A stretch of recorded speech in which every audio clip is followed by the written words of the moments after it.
Modi cabinet के 2 मंत्रियों के न सिर्फ मंत्री पद खतरे में है बल्कि उनकी सांसदी भी खतरे में है।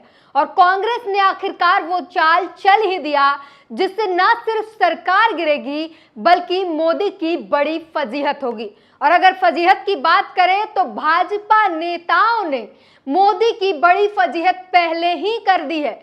जो मोदी जी पूछ रहे थे कि जरा पता करो ईवीएम जिंदा है कि मर गया, ईवीएम ने सबकी बोलती बंद करा दी। उन्हीं मोदी के तमाम नेता ईवीएम की चेकिंग कराना चाहते हैं। वो चुनाव आयोग से कह रहे हैं कि ईवीएम चेक करो, हम जिस सीट से हारे हैं उसे चेक किया जाए।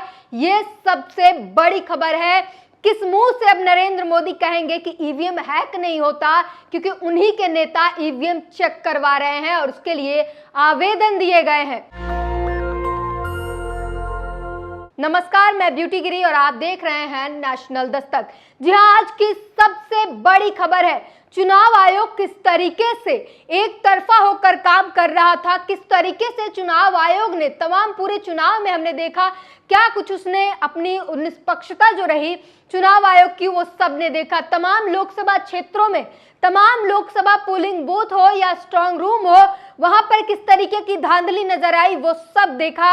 अब कांग्रेस ने 2 सीटों पर जांच की मांग कर दी है, जो फरीदाबाद और करनाल, जो कि दोनों ही मंत्री बन चुके हैं। जिस सीट से एक मनोहर लाल खट्टर जो करनाल सीट से जीत चुके हैं और दूसरे कृष्णपाल गुर्जर जो फरीदाबाद सीट से हैं, उन दोनों सीटों की जांच होगी। ये चुनाव आयोग ने साफ कह दिया है कि दोनों सीटों की जांच की जाएगी, ईवीएम चेक किए जाएंगे, सभी पोलिंग बूथ की सभी ईवीएम को चेक किया जाएगा, उसकी रिकाउंटिंग और तमाम जो जांच है उसकी चिप को जो है वो चेक किया जाएगा। और एक बार फिर से इसीलिए कह रहे हैं कि ना सिर्फ मंत्री पद खतरे में है बल्कि इन दोनों केंद्रीय मंत्रियों के सांसदी भी खतरे में आ चुकी है। और इसी के साथ सबसे बड़ी खबर यह है कि नरेंद्र मोदी जिस मुंह से कह रहे थे कि ईवीएम ने सबकी बोलती बंद करा दी, इंडिया गठबंधन वाले तो झूठ खबर फैलाते हैं, फेक न्यूज फैलाते हैं,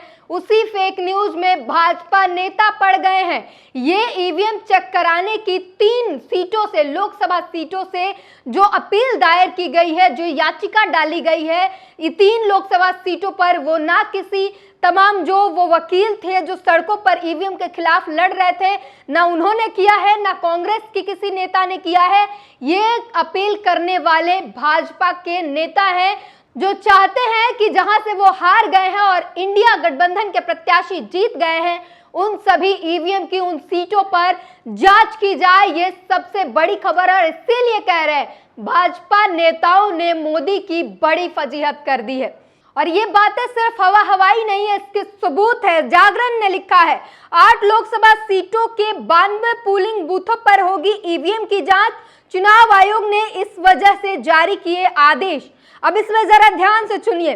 चुनाव आयोग ने 1 जून 2024 को जारी किए एसओपी के तहत मिले कुल 11 शिकायत पत्रों को संज्ञान में लेते हुए 6 राज्यों की 8 संसदीय सीटों पर 92 पोलिंग स्टेशन, जबकि आंध्र प्रदेश और ओडिशा राज्य के विधानसभा की कुल 3 सीटों पर 26 पोलिंग बूथों पर ईवीएम की जांच के आदेश दिए। और चौंकाने वाली खबर अब है आपके लिए, जागरण नहीं छापा है, 66 पोलिंग स्टेशन पर ईवीएम की शिकायत भाजपा ने की है। ये सबसे बड़ी खबर, यानी जो भाजपा पूरे चुनाव के दौरान ये बक रही थी, ये चिल्ला रही थी, लोगों को समझा रही थी, और जो लोग कह रहे थे कि ईवीएम हैक हो रहा है, उन्हें गंवार, अनपढ़ और पता नहीं क्या क्या, कई लोग तो गालियों पर उतर आते थे, ये हालात थे। अब वही भाजपा के नेता 66 पोलिंग बूथ पर ईवीएम जांच करवाना चाहते हैं, ईवीएम को चेक करवाना चाहते हैं। जो मोदी जी कहते थे कि ईवीएम हैक नहीं हो सकता,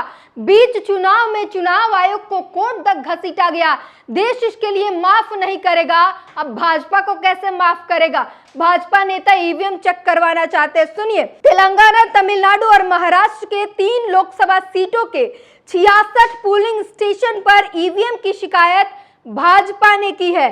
भारत निर्वाचन आयोग की ओर से गुरुवार को जारी पत्र में बताया गया कि चुनाव परिणाम घोषित होने के बाद लोकसभा आम चुनाव में 8 और विधानसभा चुनावों से संबंधित 3 आवेदन पत्र प्राप्त हुए हैं। इसके माध्यम से शिकायतकर्ताओं ने ईवीएम के माइक्रो कंट्रोल की जांच व सत्यापन की मांग की है। तो लगातार ये खबर, हम ईवीएम से जुड़ी हर खबर आपको बता रहे थे और ये जिस तरीके से आज खबर आई है, सबसे पहले कि करनाल और फरीदाबाद, जहां से 2 भाजपा के केंद्रीय मंत्री हैं, उनकी सीटों की जांच होगी, उनके ईवीएम में जांच की जाएगी और इसलिए कांग्रेस में जो है खुशी का लहर मनाया जा रहा है, खुशी का माहौल है, क्योंकि कांग्रेस को उम्मीद है कि यहां से जरूर कुछ बड़ा होने वाला है।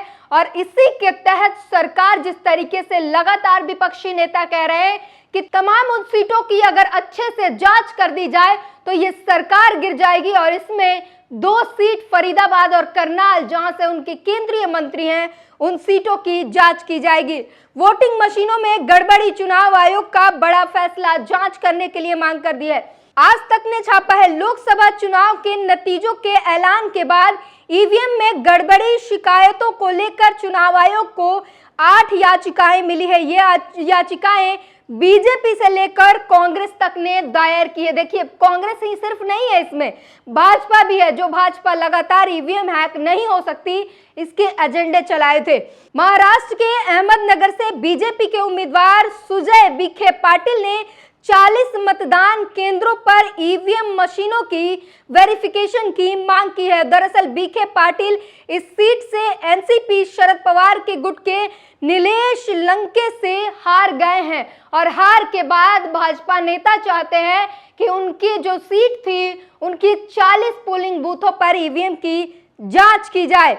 इतना ही नहीं, अभी और सुनिए, तमिलनाडु के बेल्लोर और तेलंगाना के जहीराबाद सीटों से बीजेपी उम्मीदवारों ने ईवीएम की जांच की मांग के लिए याचिका दायर की है। इसके साथ ही हरियाणा और करनाल और फरीदाबाद सीट, छत्तीसगढ़ के कांकेर सीट से कांग्रेस के उम्मीदवारों ने जांच की मांग की है। तो खबर सबसे बड़ी यही है कि भाजपा नेता और मोदी जी और तमाम मंत्री, चुनाव आयोग हर एक तरफा जो है उनका बयान रहता था। अगर कोई कह दे कि ईवीएम हैक होता है, बैलेट पेपर से चुनाव होना चाहिए, तो ये उनके साथ गाली गलौज पर आ जाते थे, उसे गंवार कहते थे, उसे अनपढ़ कहते थे कि इन्हें टेक्नोलॉजी पसंद नहीं है। अब उन्हीं भाजपा नेताओं से सवाल है, मोदी जी से सवाल है, अब मोदी जी क्या कहेंगे? उन नेताओं को समझाइए, वो आपके खिलाफ जा रहे हैं, ईवीएम की जांच की मांग कर रहे हैं, आपकी बेइज्जती होगी, क्योंकि आपके अनुसार तो ईवीएम हैक ही नहीं होता। हिंदुस्तान ने लिखा है, लोकसभा चुनाव ईवीएम की जांच की मांग को लेकर निर्वाचन आयोग को मिली 8 अर्जियां, भाजपा के 3 उम्मीदवारों ने ईवीएम जांच की है मांग। तमिलनाडु के बेल्लोर विदुर नगर सीट से ईवीएम चेक होगी। बेल्लोर के डीएमके के कथीर आनंद ने जीत दर्ज की थी। बीजेपी उम्मीदवार एसी शनमुगन ने ईवीएम जांच की है मांग। ये सबसे बड़ी खबर है, किस तरीके से भाजपा नेता जो लगातार ये कह रहे थे ईवीएम हैक नहीं हो सकती। इसके साथ ही महाराष्ट्र के अहमदनगर लोकसभा सीट से चुनाव हारने के बाद बीजेपी उम्मीदवार सुजय विखे पाटिल ने ईवीएम के माइक्रो कंट्रोल के वेरिफिकेशन की मांग की है। एनडीटीवी ने यह खबर छापी है। हरियाणा की 2 लोकसभा सीटों पर ईवीएम चेक किए जाएंगे। करनाल और फरीदाबाद की ईवीएम की जांच होगी। इसमें जो है कांग्रेस को बड़ी राहत मिली है। खट्टर गुजर की लोकसभा सीटों पर ईवीएम की जांच होगी। ईसीआई ने हरियाणा के 6 बूथों पर आदेश दिए। कांग्रेस ने की थी गड़बड़ी की शिकायत। तो एक तरफ जहां भाजपा के अंदर अपने मंत्रिमंडल में जो है वो समझ नहीं बैठ रही है, दूसरी तरफ कांग्रेस ये दावा कर रही है कि कभी भी हम सरकार गिरा सकते हैं।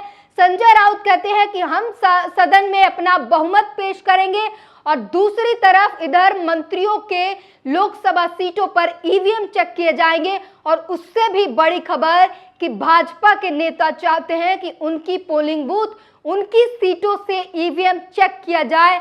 ऐसे में सवाल यही खड़ा होता है तमाम कोशिशों के बाद भी जब नहीं जीत पाए और जिस तरीके से तमाम विपक्ष के नेता कह रहे हैं कि अगर ढंग से जांच हो जाए तो ये सरकार ही गिर जाएगी, ऐसे में जब भाजपा के ही नेता कहने लगे कि ईवीएम चेक करो, हमें दोबारा से जांच करके बताओ, हमें भरोसा नहीं है, अब मोदी जी क्या कहेंगे? क्या ईवीएम हैक होता है या फिर मोदी जी अपने उन उम्मीदवारों को, अपने उन नेताओं को समझाएंगे, फटकारेंगे या पार्टी से ही निकाल देंगे? क्योंकि वो तो ईवीएम पर सवाल खड़े कर रहे हैं, उस ईवीएम पर जिस ईवीएम के बारे में मोदी जी कहते हैं कि हैक ही नहीं होता। इस पूरी बातचीत पर अपनी प्रतिक्रिया जरूर दीजिए। नेशनल दस्तक की आपसे गुजारिश है कि अगर इसको बचाना चाहते हैं तो नेशनल दस्तक को सब्सक्राइब करने के लिए रेड कलर के सब्सक्राइब बटन को दबाएं, फिर बेल आइकन की घंटी दबाएं। नेशनल दस्तक को बचाने के लिए बहुत जरूरी है कि हर खबर को शेयर करें, लाइक करें, कमेंट जरूर करें।